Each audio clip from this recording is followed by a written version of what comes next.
Live again, guys. 2 streams in the one day. 2 live streams in the one day. But the first one was quite lazy. The first one used my phone. It was quite a lazy approach. Quite a lazy approach to streaming, but I do it sometimes. So you guys know the drill. Everyone pops in. They all say hello. We all chat. I've got some news stories that I want to cover in this video. But what I normally do is wait a few minutes until YouTube notifies some people and everyone drops by. For example, Norlis, first in the house. Evening, Norlis. How you doing, mate? So I do have some news stories to cover. I touched upon a few of them today in the mobile live stream. So yeah, we want to go over some of those things again. For example, Jonathan was bringing up MoonDEX today. And I think MoonDEX is, you know, the closure of MoonDEX and the end of that project is quite significant. Hopefully I can find out more information from you guys. I'd like to go through the article and show you the article where the official announcement talks about what happened. I had learned about this on Sunday, but I didn't realise that the actual whole project was ending. I realised that I'd heard about the hack.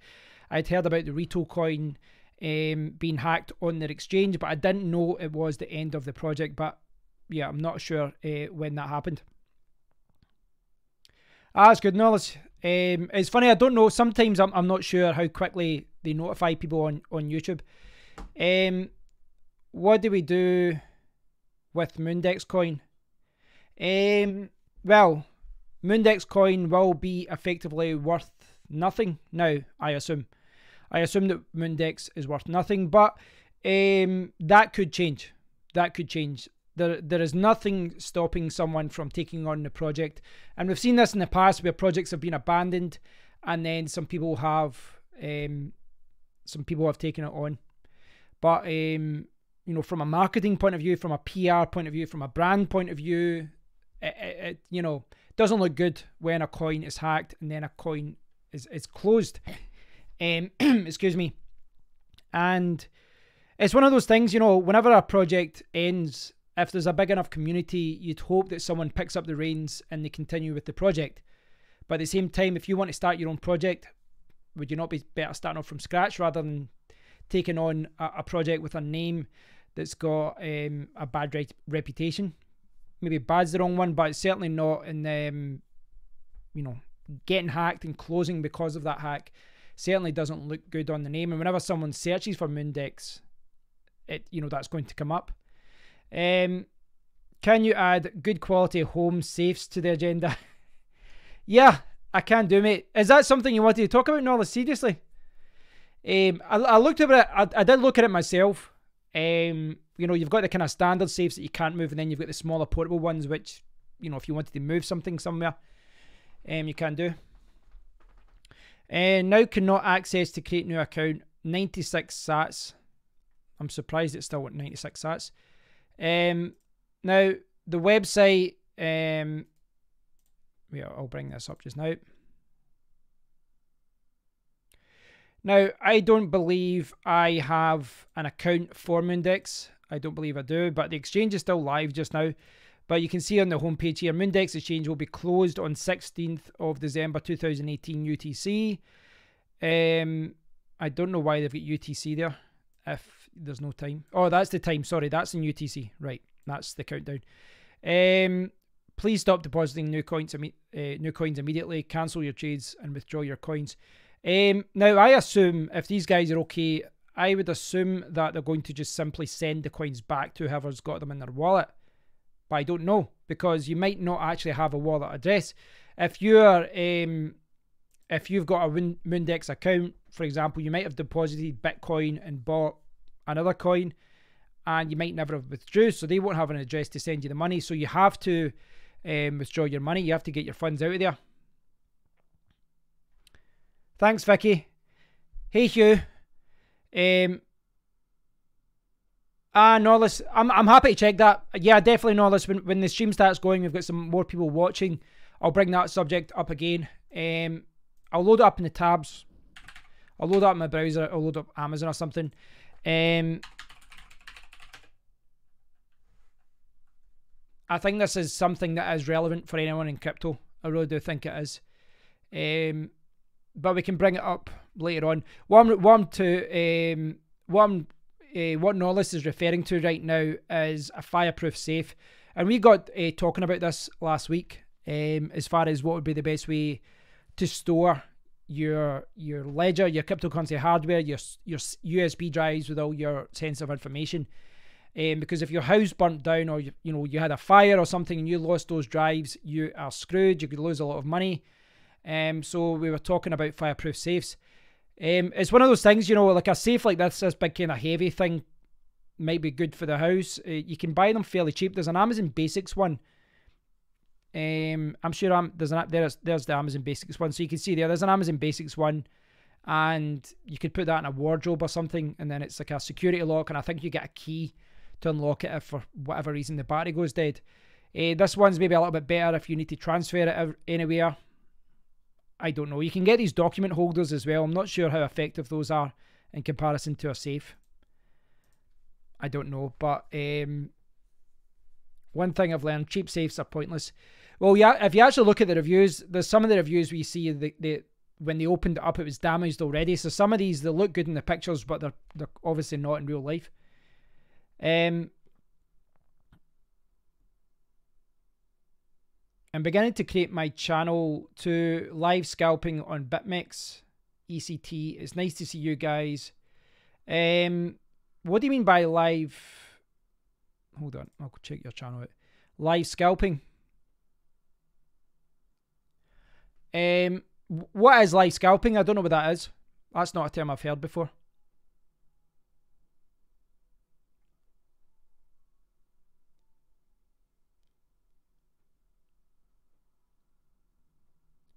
Is that a trading thing? Like a trading thing for jumping in and stealing money, like scalping? Not stealing money, but you know what I mean, like jumping in and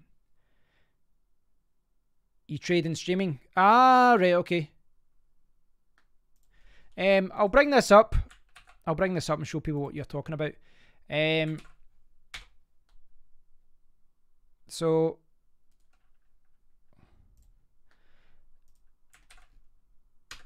this is VK, his website.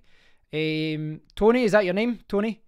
This is one of his videos, and this is what he's talking about. He does live trades, and he's showing people doing live trades. And as he says there, open little position, in and out fast. And he's doing this trading and streaming. That's quite a good idea, though. I've seen people before doing this with like poker, for example. I've seen some people, and they'll play poker live, and they'll discuss their tactics live, and they'll play it live. So kind of similar to that, you're doing a trade, you're doing it live, and you're showing people exactly what you're doing. Telegram nickname, yes, Frenchie. Ah, okay. So what's the idea with this, as far as what kind of positions are you trying to find? Like how are you finding opportunities? Because obviously looking at your live stream, there's a lot going on there, as far as you've got the browser open and all that. In fact, how do you... I'm just trying to see I'm trying to watch the stream to see when you're actually doing the trades.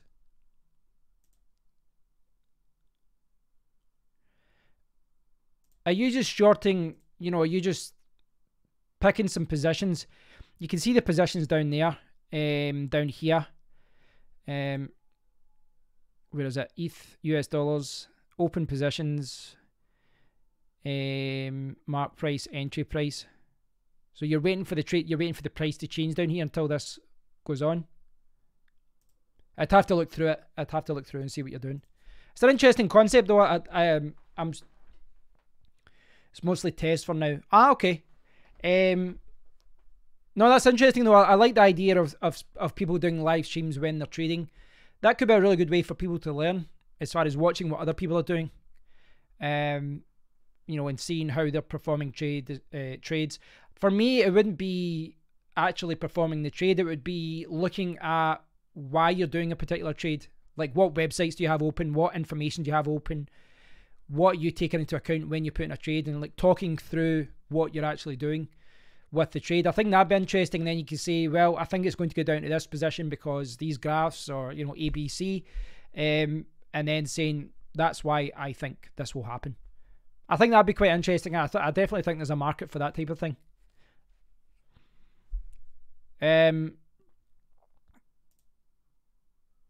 Let's see, does this tell you everything?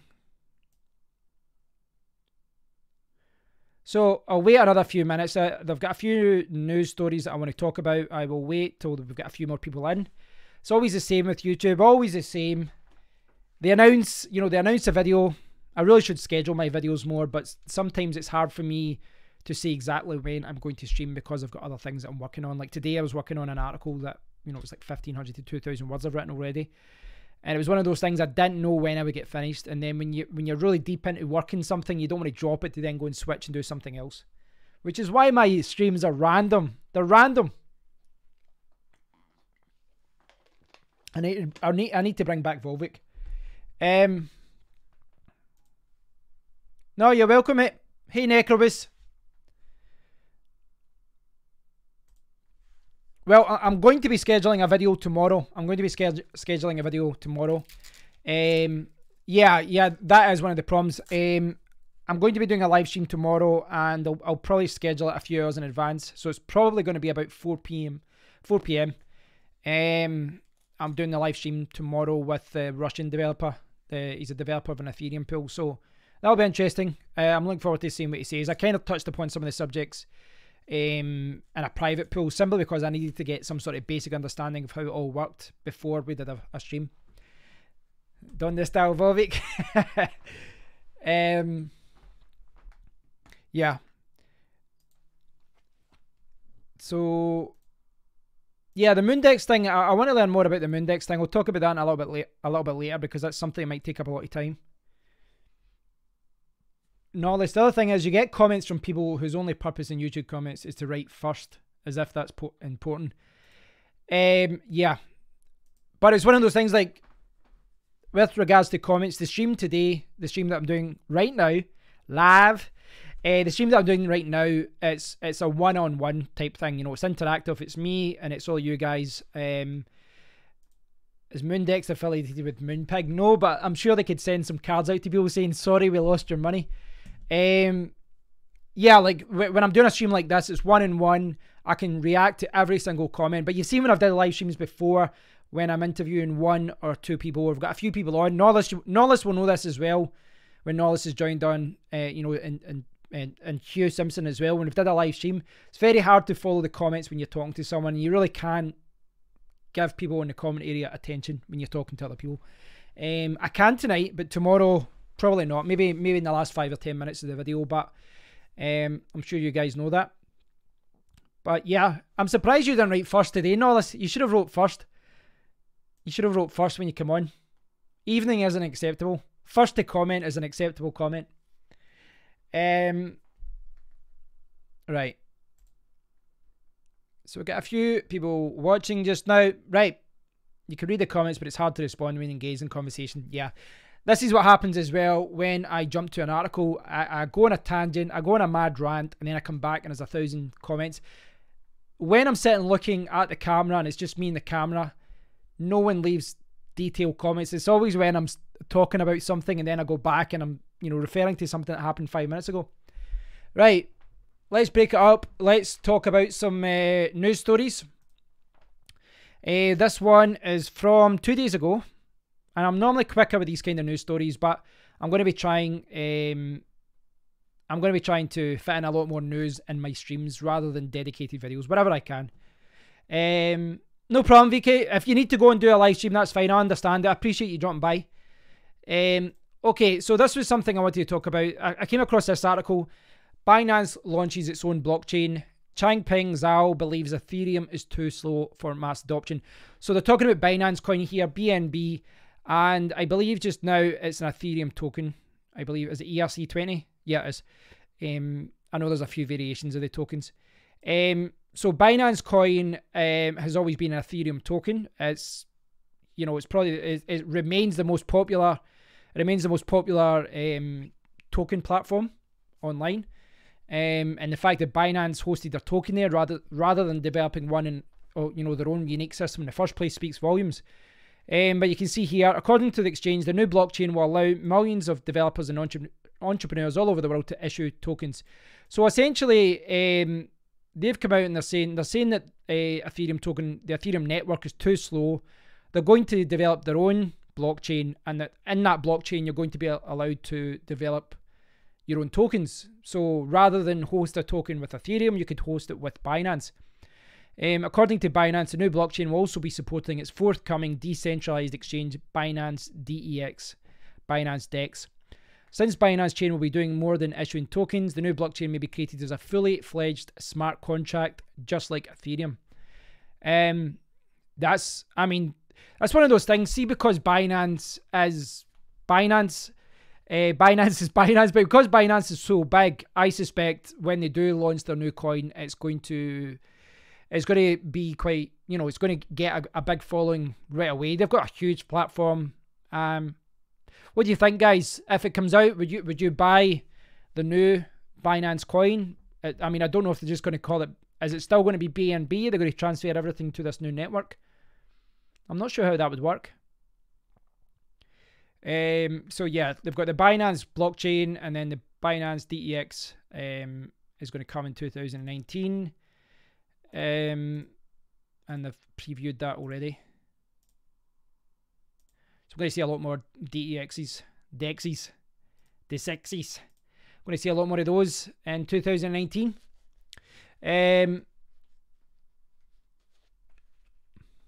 Well, yeah, that's a good point, Nollis. You're saying there, BNB does actually have a use case. That's one of the things I said to the Safecoin team many times, is that in addition to Safecoin being used in many different ways, they could have used Safecoin in the exchange as a kind of BNB token, as far as if you hold so much Safecoin, it reduces your trading fees and things like that. Thanks, VK. Be sure that if you're unsure about what you're doing with your own stream and you want some advice, not saying that I'm an expert on any of this, but if you see me doing anything in a live stream and you're not sure, give me a buzz. Paying your trade fees with BNB gives you a 25% discount. I think you have to have how much is it you have to have in your account? You have to have so much BNB in your account, I think. It's been a while. I remember I had some BNB at one point and then I sold it, as I normally do. Something else popped up and I bought that.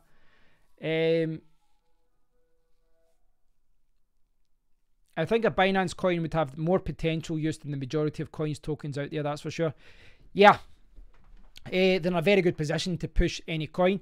And not only that, if you think about it, if you have a token and it does become popular and you've got it on the Binance blockchain, I'd hazard a guess that they're going to be more likely to add your token to their exchange, either the decentralized exchange or the centralized exchange, or both. Yeah, I mean, maybe I'm wrong, but you like to think that if you get if one of the most popular, like, for example, say Binance launch their new blockchain and they get 100 people creating tokens, if 10, the top 10 of those tokens might find their way onto the Binance exchange. I think that is a reasonable guesstimate. No problem, VK. Or, I'll call you VK. I know your name was Tony. Yeah, I think it makes sense if you have a huge amount of money. If you're doing a lot of trading, those fees become significant, especially if you're trading all the time. No, Rito isn't the MoonDEX coin. It's a new coin because it's actually trading on SafeTrade. This is how I learned about it the other day. If I can bring this up.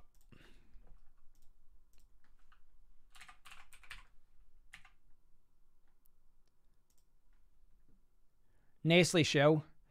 Right, see. Oh no. Is it restarting the server? No. I was going to show you SafeTrade, but I think he's working on something just now. He's restarting the server because he's changed something. God damn it. Oh, maybe not. Yeah, I think he's restarting the server. I'll check the announcements. But what I was trying to show you there was the Rico coin is on SafeTrade.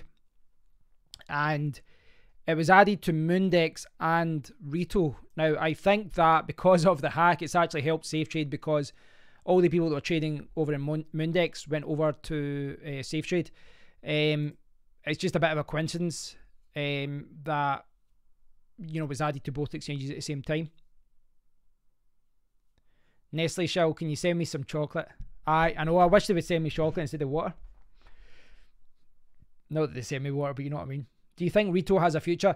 I really don't know anything about Rito coin. I learned about Rito on Sunday. The reason I learned about it was I was in the SafeCoin team meeting and they were talking about it. They were talking about the MoonDEX hack. And as I said at the time, you know, I need to actually learn about Rito because I need to do a blog post. I've been so busy this week. I've not been well that I've not had a chance to do it. But I'm going to do an article for the SafeCoin blog about it. But I learned about it the other day, and they were talking about how it was hacked on MoonDEX, or, you know, the wallet or something was hacked. I need to find out more information. We'll follow the article later. But that was the first I learned about the coin. And I knew that it had been hacked. I knew that people had lost money, but I don't know anything about the project. I've not read the white paper. I've not even looked at the website yet. So I still have to learn more about it. And, you know, learn more about it. But Knowledge is saying there it's been up. What did you say? It was up 16% or something there? You made a comment about that. Yeah, 16.9% over 24 hours. I mean, it's one of those things that I can never read too much into a new coin when it jumps like that, because any significant change or news or anything can jump the price up, you know, within the first few months of a coin being launched. And it you know, and it going up that fast, it can probably go down that fast as well. I'll try and hold on. Rito coin. Let's learn more about this together. As I said, I really don't know anything about this project, so I am learning about this now. I only learned about this coin the other day, and when I learned about it, it wasn't in a positive light per se because it was about a hack. So white paper, 12th of March 2018. We're in the final stages of updating the white paper. 12th of March. This is the American way of doing it. 3rd of December. That always throws me. Right, Rito coin is a fork of Raven coin. Ah, right, okay. So it's going to get a lot of popularity because of that. Key changes for Raven coin include a change to the X21S proof of work algorithm, a roadmap for masternodes to be added. Not a surprise there, because every coin's adding masternodes. Strong community development, full commitment to preventing FPGAs, ASICs, and even nice hash from mining the coin. That's good. I'm sure Ravencoin's trying to do the same. Block time 1 minute. Apologies, guys. I will add this to the comment area. I'll add it to the video description as well. So bear that in mind, guys. Anything that I talk about here, I'm going to add it to. I'm going to add it to the description of the video so that anyone watching this now or later can see what the hell I'm looking at. So block time is 1 minute. Block reward 5,000 Rito, 1% to the developer fund. Plus 1%. 1% isn't too bad. Total coin supply is 21 billion. Block size is 1 megabyte. Yeah, 21 billion. It's a lot. It's on Safe Trade and MCT, and it was on MoonDEX. It's one of those things, again, I hate that the price. I'm not a big fan of the fact that this thing was a week old and on 3 exchanges. What do you guys think about that? This is something that's become a pet hate of mine over the last 12 months. It's not something I really gave a lot of consideration to in the first place, you know, at the start of the year. Rito sounds like a new low-fat snack bar. I don't like that all these cryptocurrency projects, all these new projects are rushing to get on an exchange. Now, I'm saying that as someone who's affiliated with SafeCoin and SafeTrade, but I just think in general, a new project, a new coin that's like 1 week old, and it's on 2 exchanges now, but it was on 3 exchanges within a week. Is there a desire for that? Is that necessary? Really? 1 week? Should they not be developing features, roadmaps, all these other things? I don't know. Maybe I'm being a little bit picky here.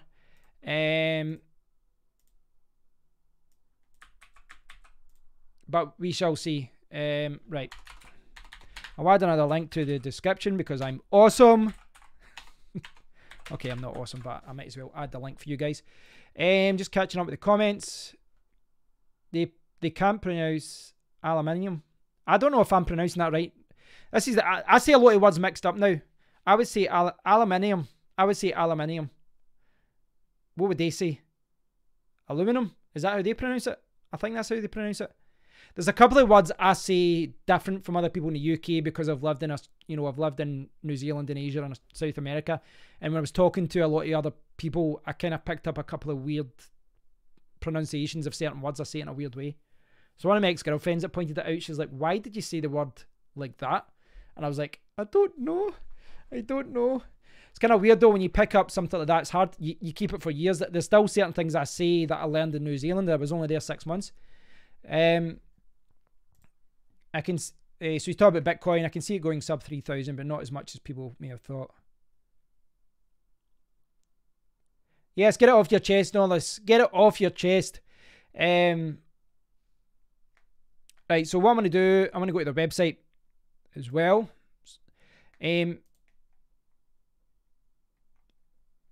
So just kind of looking more at the Bitcoin talk announcement there. They've got an Nvidia miner for Rito coin. They've got 2 Nvidia miners. They've got CC miner, T-Rex miner, and Wild Rig by AMD. I'm not sure which one performs the best. Ice mining, right? So they've got quite a lot of pools. That's quite good support from. That's quite good support pool wise. And they've got a coin calculator. They've got a Discord. They've got Explorer. They've got all that kind of stuff. So check the website in a second. I want to show you the website in a second. Let's hear what Nollis was going to say. Can't stay the way that people say X when they mean times. X is just an abbreviation. What, like 4X? I mean, you see it a lot. Well, I guess you see it in PCs. Like the PC Express ones, like 4X or 8X.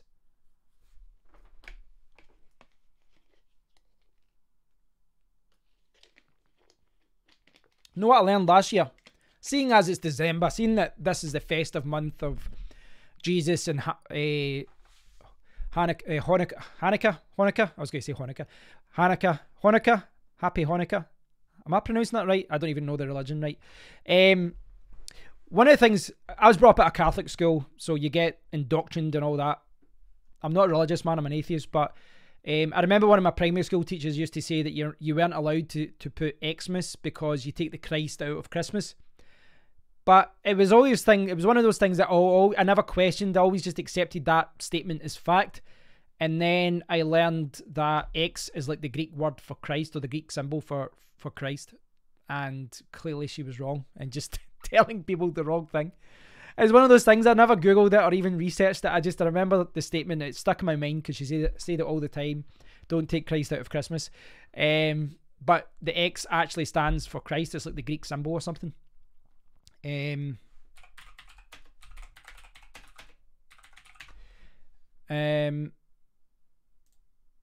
just in case you think I'm making this up, the X comes from the Greek letter chi, which is the first letter of the Greek word, which is in English is Christ.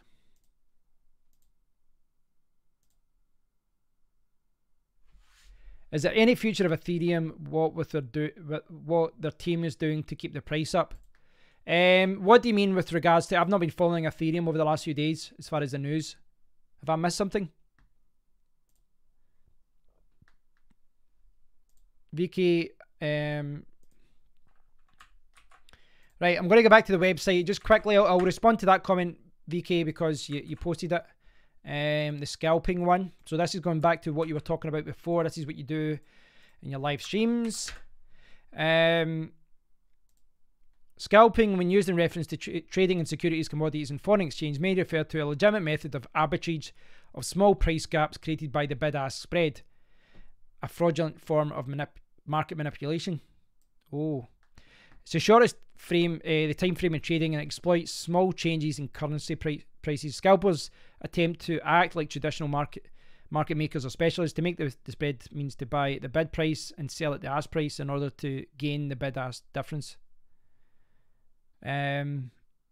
I've not seen, that's not something I've did myself in trading. I've not seen how people do it. There's a lot of people making money from that.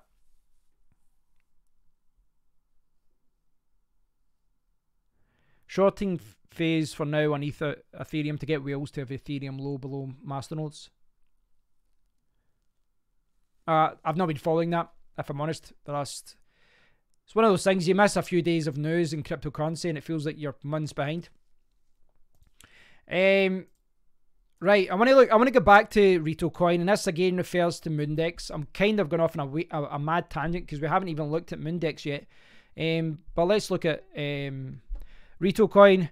Very, very basic website. Not much here, to be honest. They've got the exchanges. Still got MoonDEX on their homepage, which, considering what happened, doesn't really advertise Rito coin well. They really should be removing that. Like, considering what happened, they really should update their website. They've got mining pools. In the fictional world of Hyrule, the Rito are winged people with the ability to fly. Right, okay. Right, have a quick look at the... Where's the white paper? There's no white paper. White paper... Expect this to be in the coming weeks. Right, so... Again, this is something, again, that's a little bit of a pet hate of mine. Now, and it's nothing against the people who run Rito coin, nothing against the project, but 1 week of their exchange being launched, 1 week of the blockchain being launched, they have 3 exchanges. I know they're going to be leaving MoonDEX, but they've got 3 exchanges. They've not even got a white paper. They don't have a white paper. Why have they launched before the white paper? So... I see the thing, you know, I'm all for speculation. I'm all for taking risk in a coin. I'm all for doing that. I've did it before. I will do it again. But surely they need to get the essentials right. Come on. Like, I'm not asking for too much. Sort the white paper out. Sort the website. Get everything there before you launch the blockchain. You know, this rushing out the blockchain, rushing out to getting exchanges before you've got even the white paper there. I mean, the white paper should be there to explain to people why your coin is different. And I know they've said, hey, we're going to be doing X21S, but, you know, we're going to be ASIC resistant, FPGA resistant. But this is what Ravencoin said as well. They were launched as an ASIC resistant coin, X16R. So really, at this point, all you've got is a website and a new blockchain. And I know that's all that's all it takes to convince people to jump over to this. And I know that 5 months down the line, even 2 months or 1 week down the line, they might have a new website, they might have a white paper, and they might have caught up. Why are they rushing out projects, guys? Why are they rushing out projects? Why can't they work on the essentials before they... Like, are they really in a rush in this climate? Are they really in a rush to get things, you know, launched right now? It's just annoying because I like looking at new projects. I like investigating new coins and seeing what's, you know, being developed. But to me right now, all they seem to have done right now is throw up a website that would take about an hour to, not even an hour to set all that up, less than that. They've got the wallet, paper wallet and all that. I imagine that, you know, they've got a QT wallet or whatever and they've changed it. They've added a description about what they're going to do. But again, as I said, NiceHash has got all this in place already. And I realise that that Ravencoin, had NiceHash resistant and all that, and it wasn't working. They were getting attacked. But, you know, it doesn't change the fact that that's what they were going to do. So it looks like X21S is X16R, but they've got another 5 algorithms. There's so much missing from the website as far as information goes. And they're on three exchanges they're on, and they don't have a white paper. 3 exchanges, let that sink in. Very basic website, 3 exchanges. Going down to 2 because 1 got hacked. Somehow. It's hard for me to get behind a coin or a project like that. It really is hard you're really taking a risk, I think, at this point, getting behind a project like that. And I'm sure someone about there, no, you don't understand. It's the best website out there. Why are they launching without a white paper? Doesn't make any sense. Mambook, have you covered the RX 3080? No, I haven't.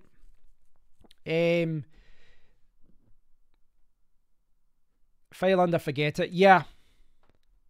I'm going to talk about the graphics cards in a bit, guys, and then I'll jump back to MoonDEX. I kind of went off on a tangent because people brought up Rito coin about MoonDEX.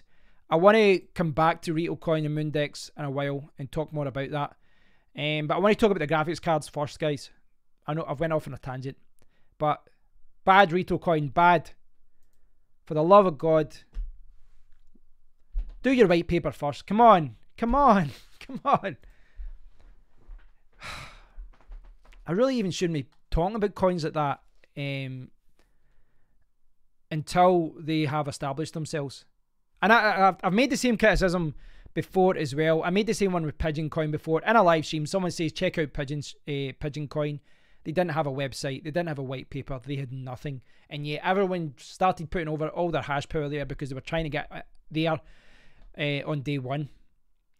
Yeah, I don't like that. I don't like these websites, guys, that, you know, these new projects. They're on 3 exchanges in the first week from block 1, and they don't have a white paper. They've got nothing in place here, and maybe their white paper will come out and it will be amazing. But why are they on an exchange so early, and why are they launching without a white paper? I've been over this subject before. I feel like I'm hitting my head against the wall, but you know, it's too early to call it a shit coin, but it's certainly getting filed there just now until proven otherwise. Right, guys, Monbug, I'm going to talk about the AMD 3080. I want to talk about the 2060 first because I brought up that before. So, you know, obviously we've got the 2080, 2080 Ti, you know, those ones are out already. I think the 2070 is out already. That came out as well. So you can see the RTX 2060 pictured, specifications leaked. And if you compare here, you can see that, you know, it's got the same CUDA cores as a 1070 from last year. 6 GB of RAM, but the memory speed 14 GB per second. The memory bandwidth is higher as well. So it's kind of a scaled down 1070 in some respects, but in other respects, I'm not sure what the boost clock's going to be. I saw one today say it was going to be 1500 megahertz, so I don't know. Snicks has got 25,245 Rito. Feces coin. So yeah, see this one, these images come courtesy of video cards. So a lot of these articles were coming from the one leak. So I probably should have linked to this article instead. I'll add this to the right. Okay, first picture of the GeForce RTX 2060. Really doesn't tell us anything there. It looks exactly like a 1060. Compute units, maximum frequency device memory, 6 GB. So yeah, I've seen some people posting stats, but I've seen a couple of articles where you know, the base memory and the CUDA cores and all that seem to conflict with each other. But it does seem to be 6 gigabytes of RAM, seems to be.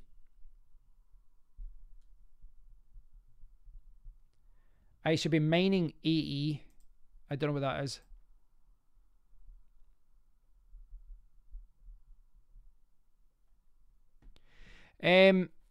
Right.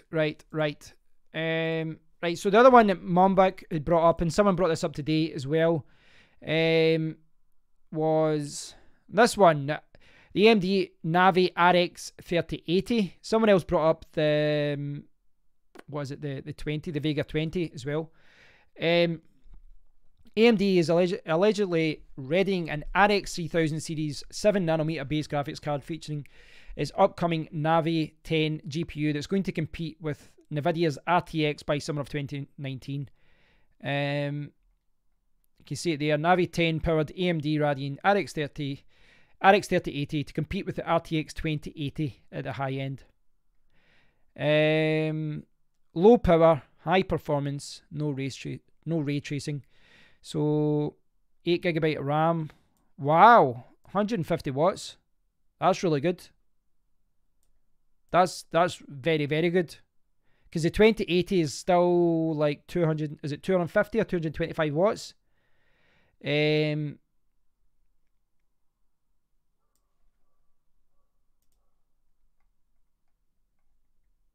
Yeah, that's really good.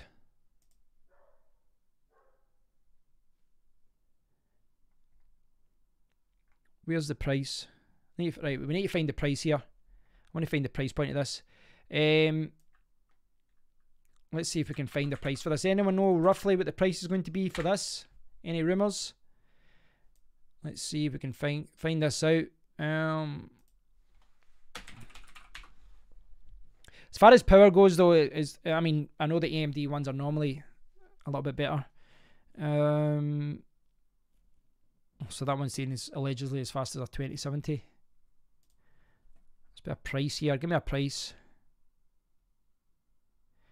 Right. 3081 to grade 8 gigabytes of GDDR6 VRAM have a power draw of 150 watts. Expected to deliver 15% increase over the current Vega 64 chips. The price is said to be $250. That's a game changer. Hey Hugh. Now again, at this point, this is very speculative.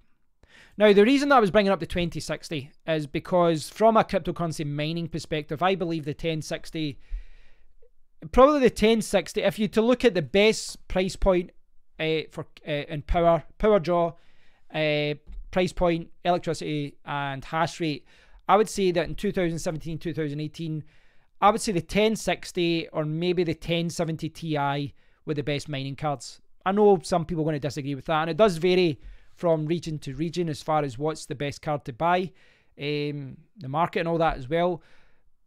I went for the 1060 at the time, and it was the right thing to do. A lot of people went for the 1070 Ti afterwards.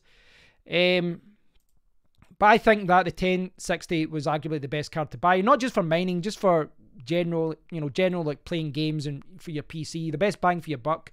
It could do 1080p games really well.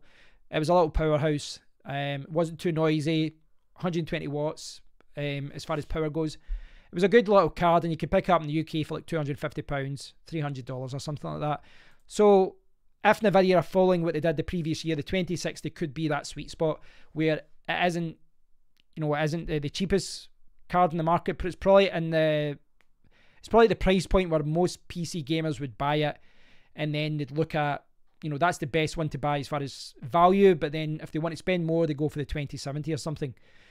So maybe across the board, the 2060 will prove to be one of the best cards because you're effectively getting, according to this, roughly a 1070. But this AMD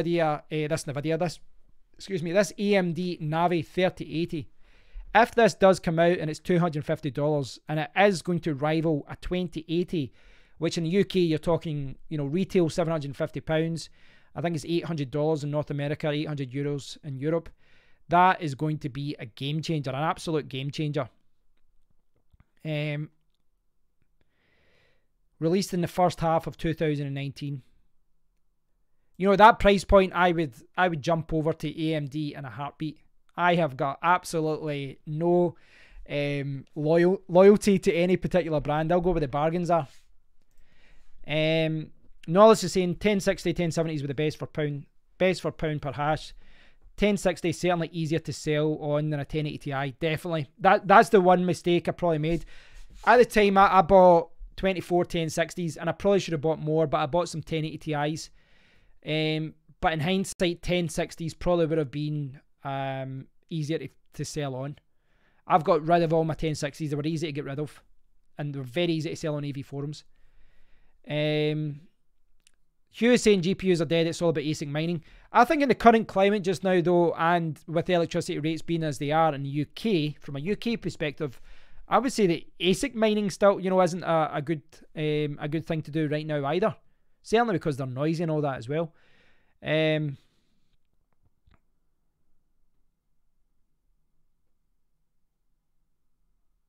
have really upped their game. Their processors are getting good. It's about time they gave Nvidia a run for their money. AMD did really well. I think both companies did, but I think AMD did really well from the whole cryptocurrency boom about a year and a half ago, because I think a lot of their cards weren't the best for gaming. They weren't the best for video editing and all that.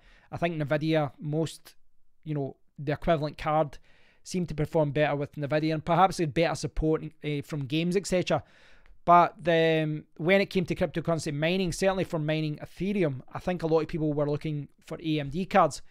I mean, I've maybe mentioned this once or twice. You know, this year I'm down to 2 GPUs and one of them sitting in a box right now.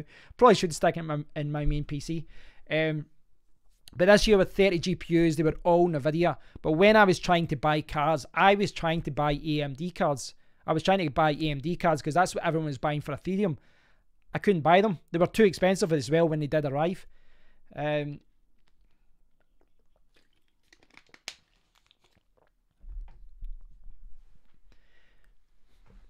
Well, the irony is that you're saying that, Hugh, that no gaming or video editing as graphics cards were intended for. I don't know if you remember where Asus were partnering with a mining company to let your graphics card mine when it's idle. So it's kind of funny that a graphics card company would now partner with a cryptocurrency company to, to mine with your power, mine with your resources when you're not using it with your card. So next story, jump on to the next story here. Someone mentioned this today. In fact, it might have been me. Someone might have been me when I was scrolling the news. But I saw this story today. Samsung is working on a cryptocurrency phone. This really isn't a big surprise because HTC came out with their Exodus phone recently, which in my opinion was too expensive. It was like $1,000 for a phone that specifications wise was, a 2017 phone, a 2017 flagship phone. So you're getting a phone that really should cost $400 tops, and they were charging $1,000. But Samsung are, the biggest phone company in the world. They've got the most sales. I think they make more than Apple, and I think Apple might be in third position now after Huawei. So it isn't a surprise. It's not a surprise that Samsung are working on a cryptocurrency phone. And again, this goes back to what I was saying earlier today in the live stream, where everyone's talking about the price of Bitcoin and all that, but if you actually read between the lines and forget all the speculative articles, which is like 90% of all the cryptocurrency and Bitcoin news right now, it's all about this miscellaneous expert says the price is going that way or that way. But if you actually read between the lines and you look at serious news, you'll see that there's billion-dollar companies like Samsung, like Asus, like Sony, like all these other billion-dollar companies, and they're investing in cryptocurrency products. So when people keep talking about, cryptocurrency is dead and all that, all the evidence points to the fact that it's going to be adopted on a larger scale in 2019. Norris bought an RX 480 in 2016. As they read, it was better than a 1060 for DaVinci Resolve. Seems to be a lot of crypto phones in the offing. Yeah, there is. There was another one. I'll maybe do a dedicated. There was another phone that I came across that I might do a separate video for. The Apple fanboys will have a pop.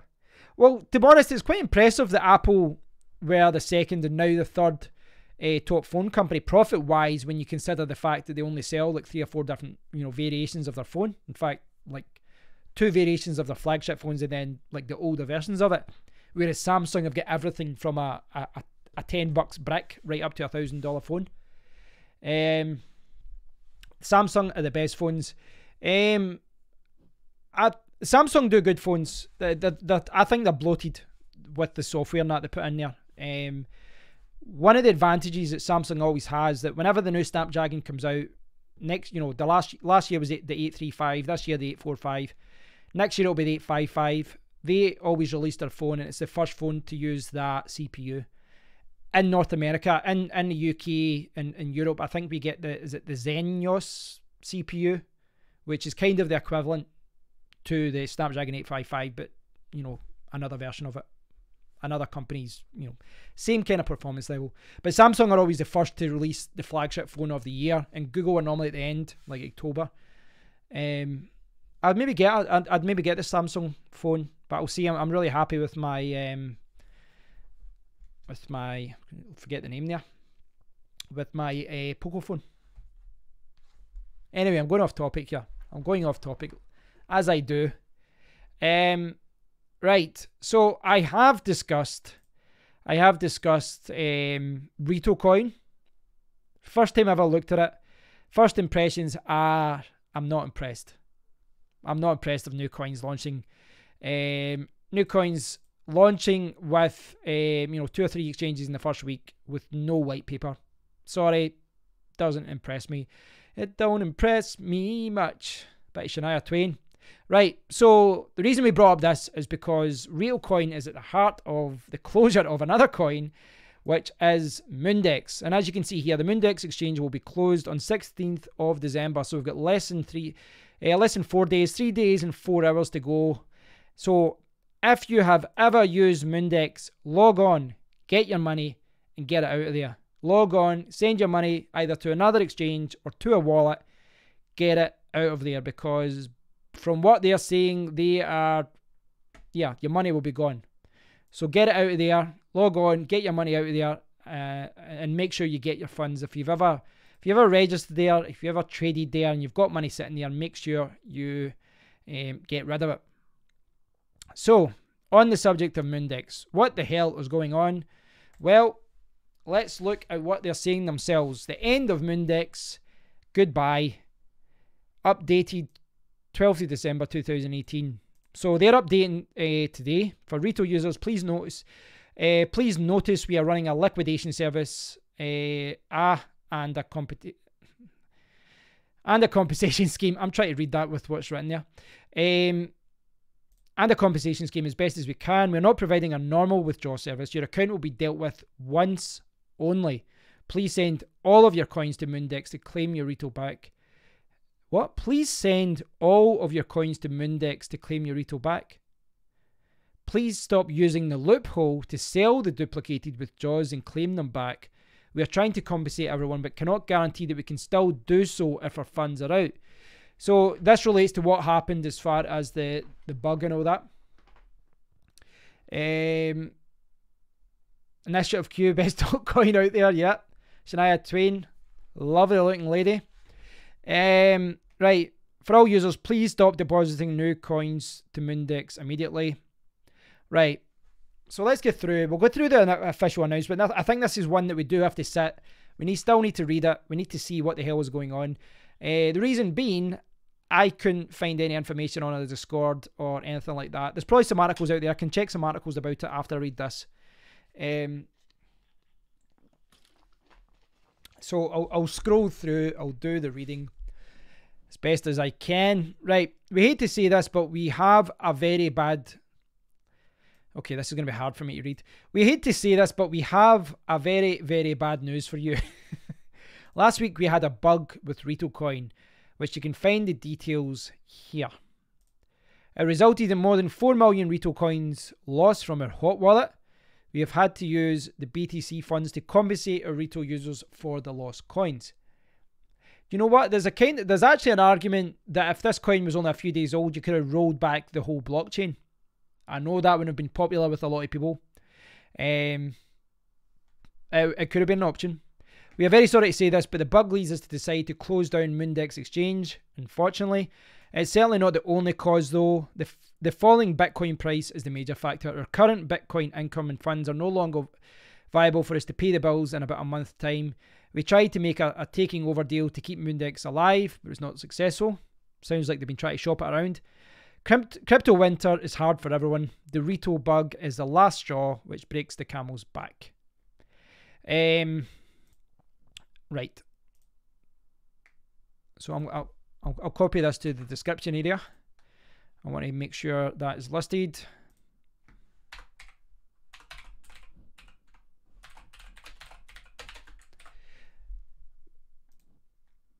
Rito white paper out tomorrow. As I said though, I'm not a fan. I think it's really, in this day and age, December 2018, I think that's unacceptable. They shouldn't be launching without it. If I've seen a few coins kind of meet me in the middle with this, and what they've done is they've launched a light paper, as they call it, or something like that. They've launched like a 4 or 5 page document giving a summary of things and saying our detailed white paper will come soon. But right now, all they've said is, hey, we've forked Raven coin. We're on 3 exchanges, but we'll do our white paper later. I know in the grand scale of things, long term, you might look back and say this isn't a major thing, but for me, it's reflective of the priority of the developers. They're not spending time on the website. They're not spending time explaining what they're trying to do. And what they are trying to do, and what they are doing right now, is inviting people to mine their coin, inviting people to buy their coin in exchanges, without explaining what the hell the project is about. Beyond a couple of paragraphs about what they're trying to do as far as ASIC resistance. But that's what Ravencoin was trying to do as well. So maybe I'm being a little bit too critical, but come on, you need to set your project apart, I think. And simply forking a coin, why are they getting on exchanges? I know I'm beating a dead horse here, but why are you getting listed on exchanges before a white paper is released? Right, before I go back to read the end of this article, I want to kind of learn about this bug. We discovered a bug in MoonDEX's withdrawal service that sent out the Rito coins twice. Below is one of the many duplicated transactions. It happened to CryptoBridge in the early days before. We thought we had fixed the problem on our end, but it happened again on a much bigger scale. This bug quickly drained our Rito wallet and caused more than 4 million coins lost. The deposit withdrawal services of Rito was stopped immediately after we found out this problem. After working with different developers in the Rito developer team, we found it should be caused by a bug. It should or could be caused by a bug in MoonDEX's exchange, which only affects the Rito and some of the Ravencoin based wallets. We were busy fixing it over the past few days. We tried to get some OTC deals to make up for the lost coins, but because Rito is so new and that not many people have this amount of coins to sell at market price. To the Rito traders who experience this duplicated withdrawals, it would help MoonDEX and the Rito community a lot if you can return the extra coins to this address. I wonder how many people actually did that. To Rito traders who have coins deposited in MoonDEX, please be assured that we will return all of your funds in Rito or equivalent Bitcoin. The details of compensation will be announced very soon. Please cancel all of your orders. If this now, what I would say here, if this was a known bug with the Ravencoin wallet and other exchanges fixed it and they didn't, I would say that MoonDEX have to put their hands up and accept full blame, full responsibility. So I would say that's their fault. I'd also say that with a new coin, a new project, if any exchange accepts a new coin, and I would include SafeTrade and any other the exchanges out there, MCD supports Rito coin as well. If you are going to accept this coin, yes, it's forked off an established coin, so it should be okay in that in some regards. But you really should put some sort of limit on the deposits and withdrawals. There really should be a manual withdrawal. This is what Jeff did on SafeTrade for a long time, and he still does it for specific coins. Sets a manual withdrawal. That means that no one can jump in, double spend, or exploit a bug and then leave with 4 million coins. That shouldn't be allowed to happen. If you had manual withdrawals, when someone goes to withdraw and you look at the activity and it doesn't look right, then you stop it and you go, no, that's not right. You're not withdrawing that money. We're going to reverse it. We're going to fix it. We're going to stop people from screwing us over. They didn't do that. So they should have did manual withdrawals because it was a brand new coin, brand new blockchain, bloody less than a week old at the time. But I also think if this was a bug, an exploit that was in the Ravencoin wallet as well, I suspect that bug has been there for a while and they weren't proactive in resolving it. Bad boy. Bad dog. Hi, Ronis. Still waiting for Kevin to return to Volvic Water. Yeah, I really should get the Volvic Water sorted. Right, so just kind of scroll down the rest of this. So we'll close. Right, so they've already explained what happened there. I've talked about this part here. I've talked about the bug. So we'll close the MoonDEX exchange down on 16th of December 2018. During this closing down period, there will be email support only. Please send your support questions and quote your user ID in English to dev@moondex.org. We aim to reply within 24 hours. All the other communication channels will be closed. Now, assume that means Discord, Twitter, Facebook, whatever else they were. For Rito coin holders, we are very sorry that this will be more complex and we'll try our best to compensate you. Yeah, because you're trying to tell the good guys from the bad guys, no doubt. We'll return the Rito coin holders in Rito first. Once we run out of the Rito to send back, we'll send out Bitcoin at 15 sats Bitcoin per Rito, the latest price. That's fair enough. I suspect, it's went up now, but that's fair enough. This may not be the target sell price in your minds, but we hope you can understand that this is the best we can do. Yeah, because it's went up, they'll say, well, I would have sold, blah, blah, blah.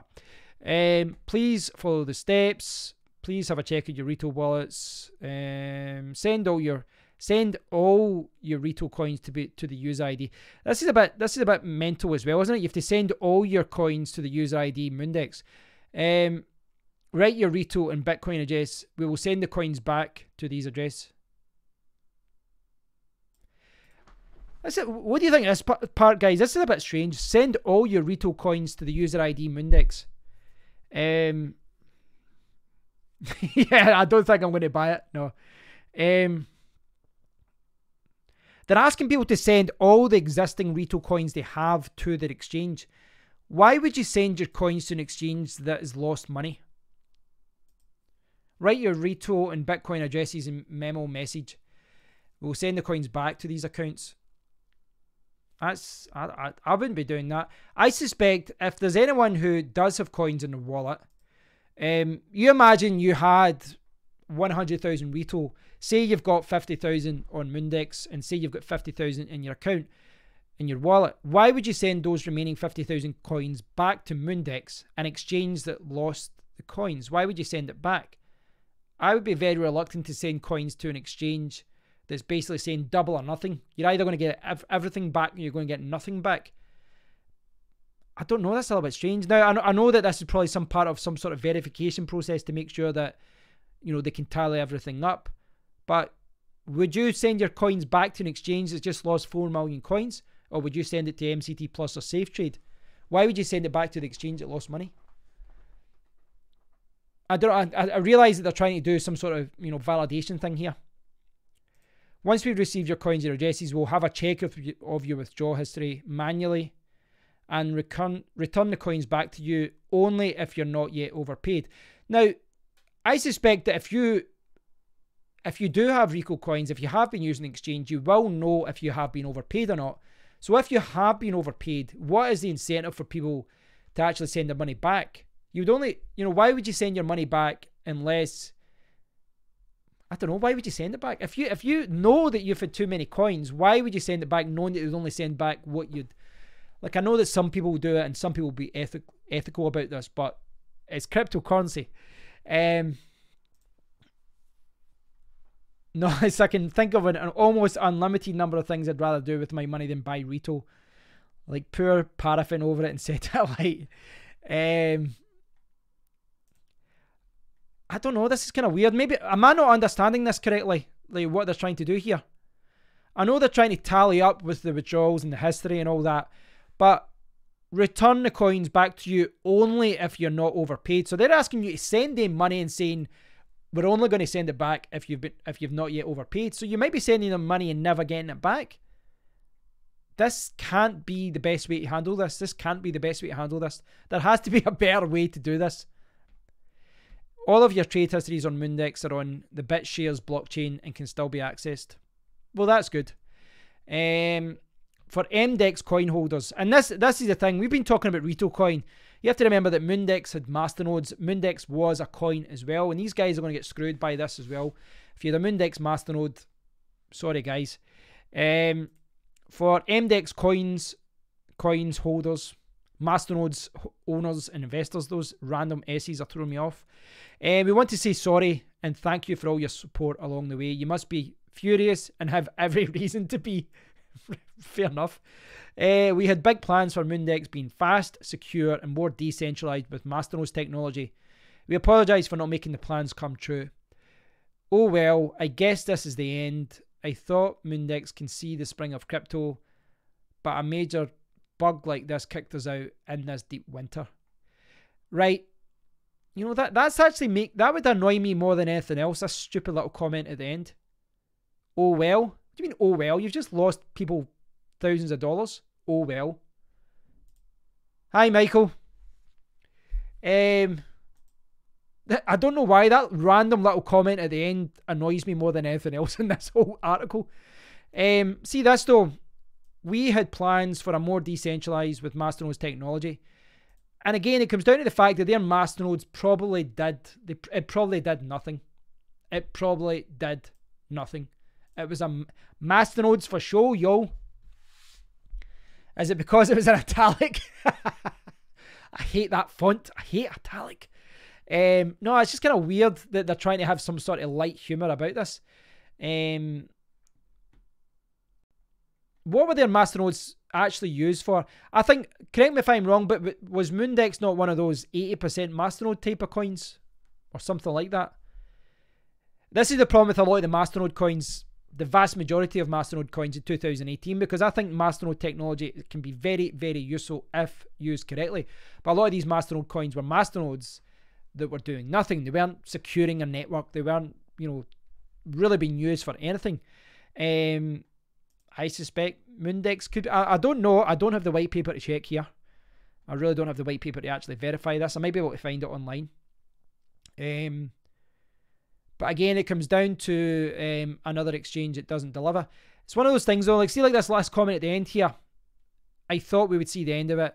We had big plans for MoonDEX. See, their whole, and I realise that there's a lot of casualties in this, bear market. But before this bug, as they put it, it was the straw that broke the camel's back. Surely they should have recognised there was problems there before this happened. They had big plans for MoonDEX, but their big plans seem to have been based on Bitcoin being a particular price. Surely they would have known that they couldn't scale their exchange beyond a certain point. They should have known that, X amount of users, 1,000 users, 2,000 users, we will make this amount of money. Oh, well, that means our hosting costs are going to be this, $1,000 a month, $100 a month, whatever it may be. Surely they could have planned that out. Maybe I'm wrong here, but this whole hack, maybe it was an accident, maybe it's unfortunate, maybe they should have done more. But it does seem like a very good scapegoat for them closing the exchange. It really does. Maybe I'm wrong here. Hi, Di. Yeah, I'm good, mate. Good to see you. What do you think, guys? I know, like, Nollis was saying I'm being a little bit too generous there on Rito coin. Do you think I'm being a little bit too generous with MoonDEX there? Or a little bit too harsh? It's one of those things, and it makes you think, though, because on the surface, no doubt MoonDEX were they was telling all their masternode holders, all their coin holders, all their exchange users, hey, we're in tip-top shape, we're doing great, our exchange is fantastic, believe in us, we're going to add new coins and all that, when in reality, they were struggling and they weren't scaling up correctly. Now, I've seen this in the past as well with Cryptopia at the start of the year when I had a withdrawal and it took 3 weeks, another withdrawal took about 3 or 4 weeks. And you had to ask, why the hell were they still accepting new users when they were in that situation? Why does any exchange accept new users and new trades when they can't scale it, when they know that the costs are going to be too much and they can't, the infrastructure doesn't support the current level of users and trading, or or they simply can't afford to increase their hosting costs? Why? Do you know what I mean? It's very frustrating. It's one of those things. I do have empathy for people who are trying to run an exchange. I realise it's not easy. I realise the margins are thin. And I realise that any small bug can put them in a very difficult position as far as payouts go. But at the same time, they have to accept responsibility for what they've done or what they've let occur. Yeah, Cryptopia. I was actually doing a live stream at World CryptoCon and I saw the Cryptopia guy. I think I said that in the live stream. I was like, do you want me to go over and ask him why my withdrawal took 3 or 4 weeks to process? It's funny, I was actually talking to a guy in the gym today. I think he's a policeman, Tom. I'm not sure I doubt he's watching this, but if you're watching, Tom, hey. But he said he's invested in Litecoin, which is quite funny because he was asking what I did for a living. I said I worked online. He said, what's your view on cryptocurrency? I was like, well, I've actually got a channel about it. And he said that he invested, I don't know if he's got like $1,000 in Litecoin. and he says he get in before it shot up in price, but obviously it's went down in price. It's quite funny though. I always find it interesting when there's someone who you don't think has got anything to do with crypto, but they've looked into it and they've invested. I think that's good to see. As far as MoonDEX goes, I guess we could sit here and point fingers at Rito coin. We can point fingers at MoonDEX, but ultimately, as always, it is the users, it is the coin holders that lose out here. Yeah, so I feel sorry for anyone that got a Masternode coin for MoonDEX, or anyone who traded there. If you did trade there, get your coins out of there. I think they have to take responsibility. This is one of the biggest problems I see with places like CryptoBridge and all that as well. Is that they're listing a lot of untested coins. It's kind of difficult from an exchange though. I was talking about this. I was talking about this with the SafeCoin team the other day, and it's kind of difficult to get an exchange off the ground and take it to the next level, because I guess in a way you do have to take risks and list some of these newer projects, some of which might be shitcoins. And these coins might not be the coins that you want to promote, but if you want to get some trading, if you're a brand new exchange and you add Ethereum to your exchange, no one cares. You can trade Ethereum on 50 different exchanges. If you add Litecoin, you can get Litecoin anywhere. You kind of have to add these newer coins that bring, new traders to the exchange and they start trading. But then that brings on, a complete different set of problems, as demonstrated there with MoonDEX. Michael, what do you reckon for a £350 Bitcoin? You know what? I am so not used to pricing things in pounds. The guy today said that. He's like, Litecoin's about £18. And I was like, I don't know what the price is in pounds. I'm always pricing things in dollars. It could, I don't know. Nothing would, it's one of those things that it wouldn't surprise me if Bitcoin goes sub $1,000, sub £1,000. It is possible. Certainly if people keep switching off the rigs and the hash rate goes down with it, it'll still be profitable for certain people. But I think long term it's going to go up. But as far as where it goes in the short term, I don't know. I think there's a lot of powerful people in the industry, a lot of powerful people with a lot of money, and they want it to go down lower because they want to buy up. And that's the thing to remember, guys. There's a lot of people that are rubbing their hands in this situation because they can buy so much more than that. I haven't been too affected by this because I don't really have Bitcoin just now. I've most of my money's in altcoins. Yeah, so in that regard, there's Rito coin. It's on Safe Trade. It's actually, and it kind of proves my point what I was saying there. This new coin, and right now I'm not a fan of it. Fast forward 2 weeks when they've got the white paper, they've fixed their website and all that, maybe it'll be a different story, but shows you how much trading a new coin can bring, despite the fact it's, it's just speculative. It's just a speculative coin at this point. But you can see here just now, SafeCoin is sitting at 784 Satoshis. And that's the thing. Yes, Bitcoin's went down. Relatively speaking, compared to other coins in the market, as far as Horizon and all these other coins in the market, I've not lost out that much, if at all, despite it being a bear market. So I've been quite lucky that my money's invested in a coin that's kind of bucking the trend and has actually went up from a Satoshi point of view. Anyway, it's went up.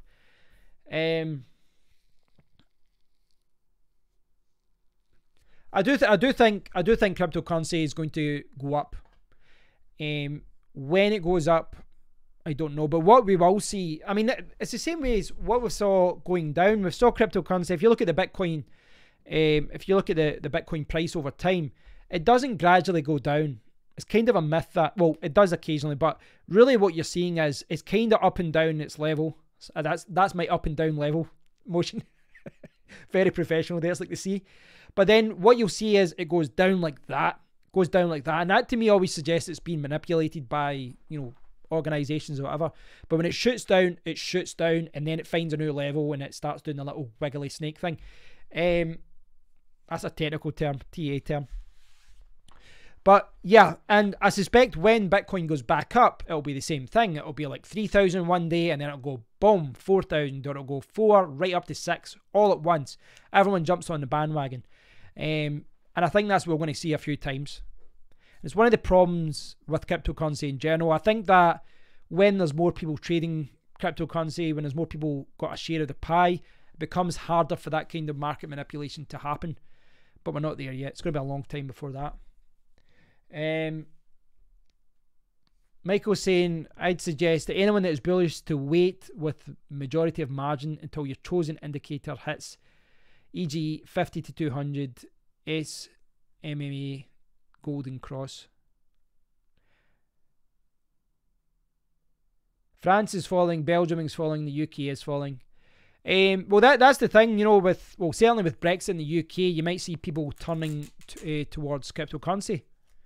Certainly, I think more people would be turning to cryptocurrency right now if, you know, it wasn't a bear market. But it's going to be interesting to see what happens. It's going to be interesting to see it. As I said, though, I'm just along for the ride because I haven't really been directly affected by this per se. But it does influence, I guess it influences, you know, the price of Bitcoin is going to influence how all, you know, Bitcoin remains the catalyst. It remains the main driver in the market. It's the main trading pair for just about every single coin. And, you know, if I go back to what the guy, you know, the developers of MoonDEX was saying there, if I find this here. Now, I was just talking about this here, but to go back to the MoonDEX article, they talked about the falling Bitcoin price is the major factor. And that's what I'm saying. That's why I was saying how the Rito coin thing is kind of maybe a scapegoat. It's maybe a scapegoat, and maybe it's the exit that they wanted. They went, well, this is a good time as any to leave, and we can use excuses and leave. But I reckon that they have not prepared for this. And there's a lot of coins, a lot of projects that are built upon Bitcoin being a particular price. Exchanges are obviously more prone to a fluctuation in the price of Bitcoin, but the fact that the falling Bitcoin price is a major factor, clearly they said that they had big plans for the exchange, but clearly they had never planned for Bitcoin going below a particular level. They had no way to deal with it. They had no plan B. And we'll find that with a lot of different projects. So whilst I'm not directly affected by Bitcoin because I don't hold Bitcoin, clearly every project on the market pretty much is being affected by Bitcoin. And Bitcoin is a reflection of cryptocurrency as a whole. If we see Bitcoin going up to 5 or 7 or 10,000 or 20,000, it's not just Bitcoin that does well. Every other project is going to start jumping up in price as well. So we'll see what happens. Michael's saying, yes, that may happen, but not until it's regulated. And price may go down before them. Only have to look at the uncertainty increasing and all the bearish impulses becoming more severe, not less.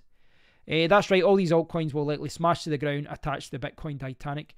Yeah, I do think that there's a lot of projects, and not even just ones that are associated with exchanges. There's a lot of projects, and the price of the coin and the project is reliant on Bitcoin being a particular level. Now, as I said, it's not just exchanges. If you look at how a particular team operates, they take Michael coin or something, any random coin, Michael coin. See, you've got a lot of devoted people in the community. You've got a lot of devoted people. So Michael, say for example, Michael has got a fantastic cryptocurrency, Michael coin, launched at the end of 2017. Now his coin launches with a bang. It's a very profitable GPU mining coin, or even a GPU and ASIC mining coin. There's a lot of people interested in the project, a lot of people devoted to it. Everyone is happy with it. The price of the coin shoots up to $100. Now this is a profitable coin to hold, and it's also a profitable coin to mine. So you've got a lot of miners in the community. You've got a lot of traders in the community as well, and you've got a lot of people that want this project to succeed.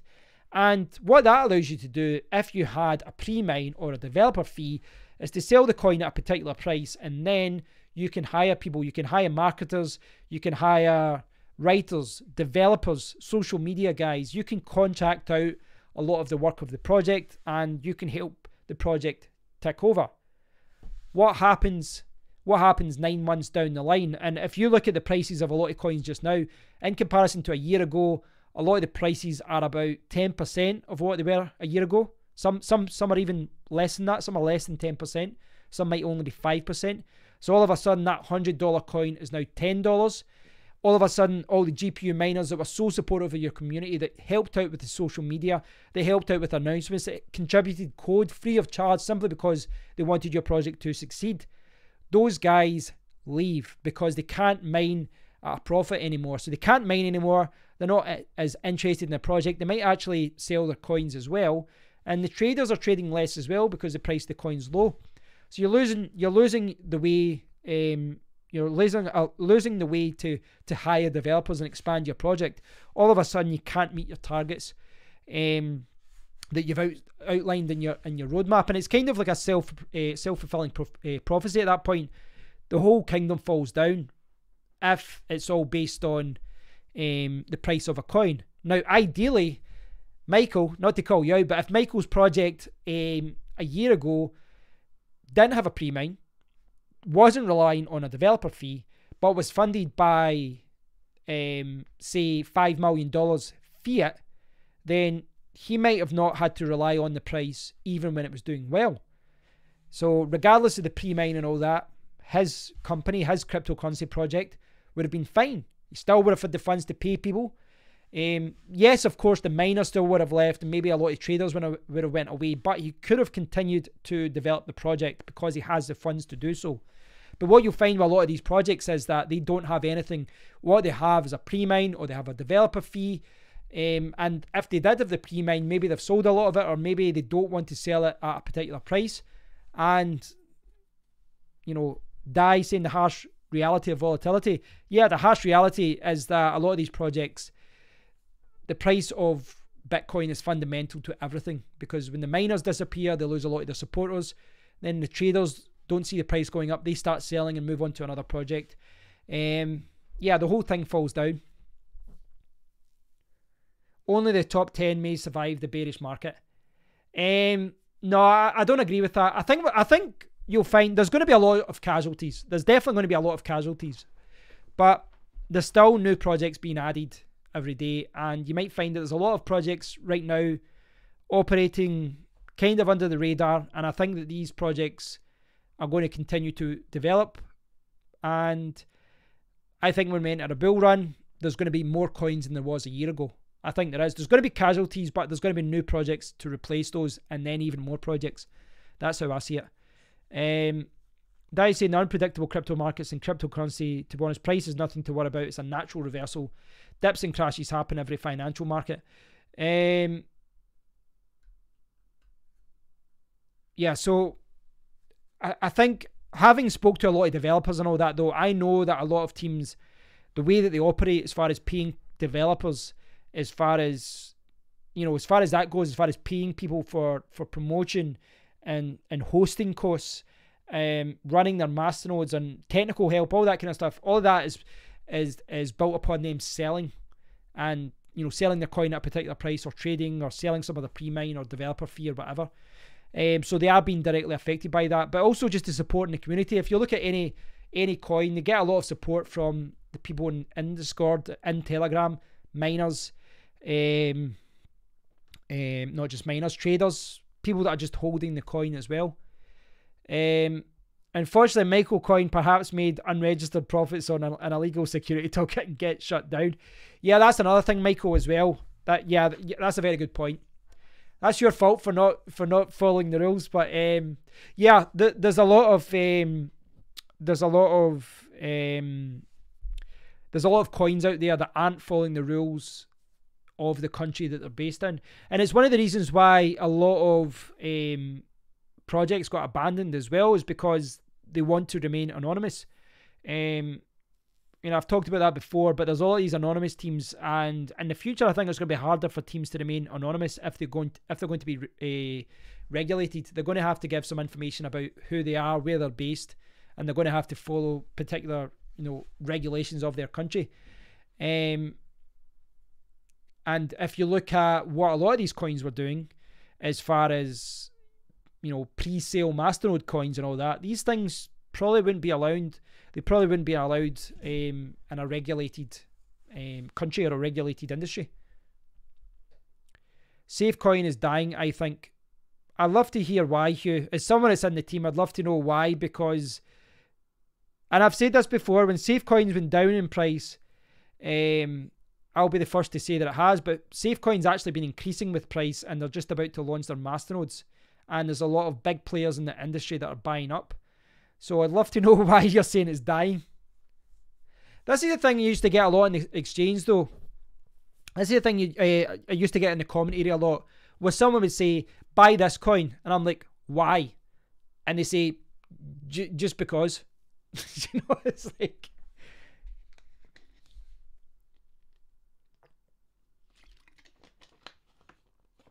Hey, Keon.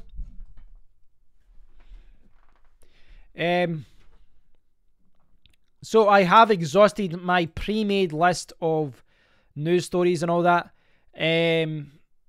But feel free to bring up any other topic. I have talked about MoonDEX and exchanges and all that a little bit too much already. Ronis, you looked at Safecoin last fall. When are you talking about last fall? Talking about October there? Ronis, you talking about October? Worth considering that stocks may have topped and now a recession is due. I don't think crypto can survive while stocks crash out. I don't know if I agree with that, Michael, because I think you might see some people putting their money into crypto instead of certain stocks. I don't know.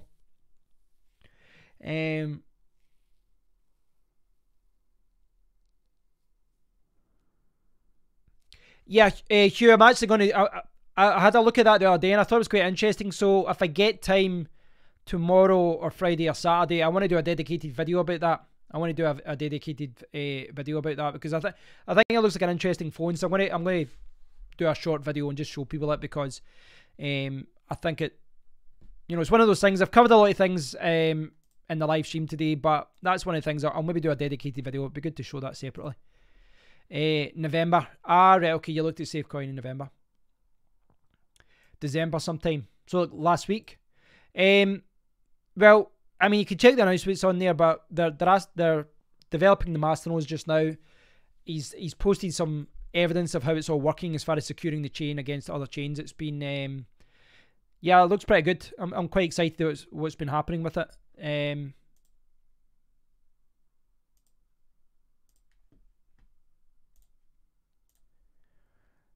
So guys, I have been streaming for about an hour and a half. If there's any other story that you want to bring up, let me know and we can chat about it. If not, I'm going to start tying it up. What's your thoughts on the Electronium coin? I don't really have many thoughts for it. I downloaded the Electronium app when it first came out because I was curious about it. And I wasn't really... Yeah, I didn't really look much further into it, to be honest. I know it's a big project though. I know it's got a lot of fans, but it's not something I've followed. If you think about it, the most speculative high-risk market is only worth something with the backbone of solid markets underneath. There isn't the volume without that, hence crypto being stocked down. I don't know. Do you know what? I don't know if my brain's just saturated with all these Bitcoin news stories, because when you're looking at all these Bitcoin, all the news and all the interviews about Bitcoin, there's so many conflicting stories about why it's going to go up or why it's going to go down and all that, and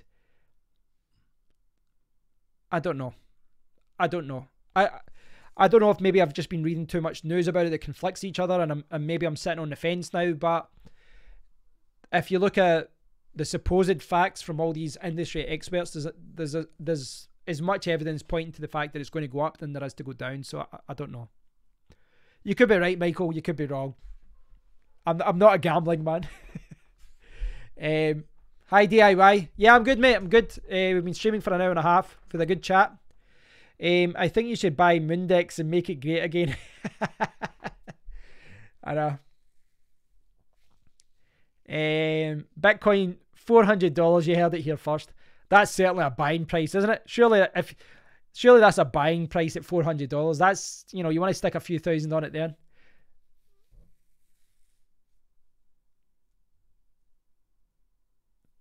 But, you know, to kind of follow on what Michael's saying with $400 and going back to what I was saying a few minutes ago, the whole thing is kind of based on Bitcoin being a particular price. And we're going to see a lot of casualties. If Bitcoin goes down to $400, there's going to be a lot of projects that fail. But we're also going to see a lot of carnage in the mining world as well, as far as people switching off whole warehouses worth of equipment. I don't play online games as much as I used to, but I've been scared to do it. I was thinking about getting one of the new Call of Duties or Battlefield 5 and renewing my subscription to PlayStation Network. But I'm scared because it was just going to sap up all my time. I still play games every week. I play sometimes on my phone and my tablet. I play Call of Duty sometimes once a week down at my friend's house. We play FIFA. We play Call of Duty. We normally watch a European Champions League game, which is a good reason for me to stop streaming soon because there'll be some games on tonight. We normally watch a football, play some games for a few hours and chill out. And then if I've got anyone over at my house, I play some games. If you watch my other channel, you can see that I play driving games sometimes. PC games, not as much as I used to. I used to play PC games a lot. I've got a pretty powerful PC for playing PC games. But to be honest, if I'm sitting here working during the daytime, I don't want to sit here, when I finish. When I've finished streaming here, I'm going to leave this room. Just psychologically, the fact that I'm sitting here working, I don't like sitting here playing. I'd prefer to play on the PlayStation. DIY switched off his miners a few hours ago. Sad moment. Yeah, was it GPU miners or ASIC miners, mate? I don't see Bitcoin going below 2,400. Yeah, I remember he sent a link to Scum. I checked it out. I checked out the video about it.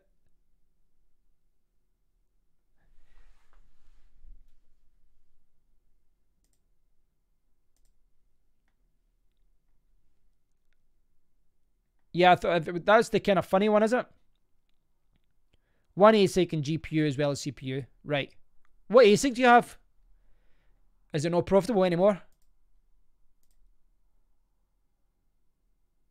54 miners total.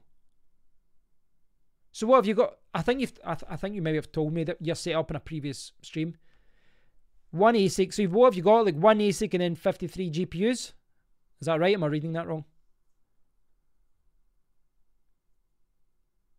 L3++, right? So that's the only ASIC machine you have, and then you've got GPUs. Is that right?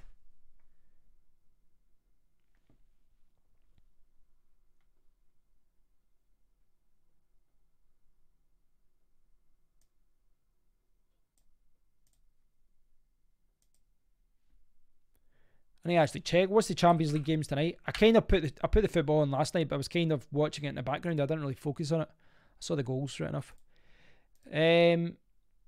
Michael Cole, only one order block to get through to get to your target, and too many folks are still there.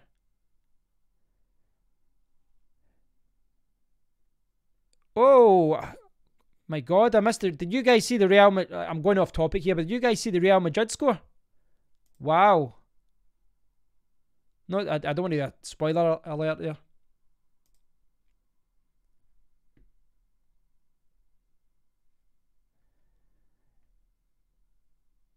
Oh, there's a couple of shocks already.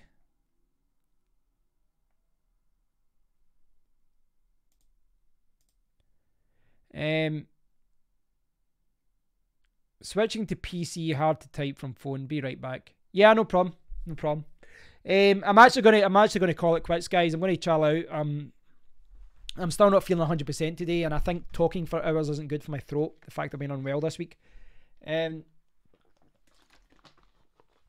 for watching, guys. It's been good to do a live stream. Red Dead 2. I'm very tempted to buy that as well. Looks really good.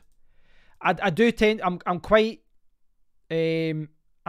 patient when it comes to games, though. I'll wait till the games drop to like £15 and that, because I don't care if I play Spider-Man just now or 2 years time. I don't have to have the latest game, so I'm happy to wait.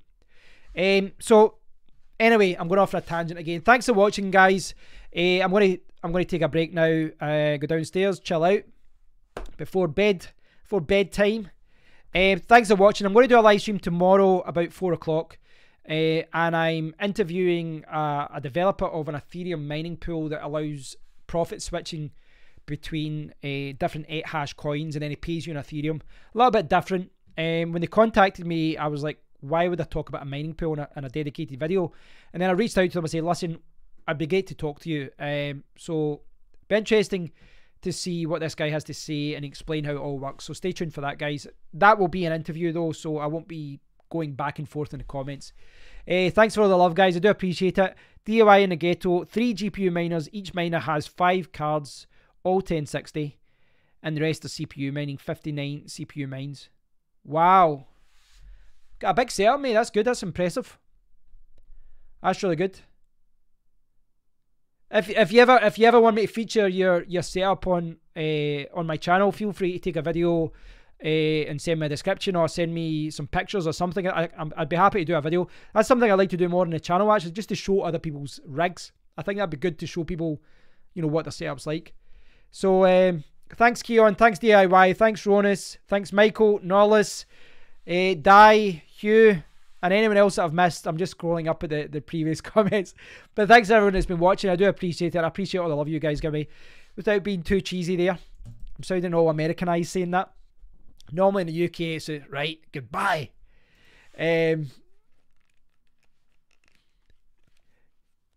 Right guys, so thanks for watching. Have a lovely evening. I'll be doing a live stream tomorrow, so please do stay tuned for that. And I'll speak to you all soon. Take care guys. Speak soon. Cheers.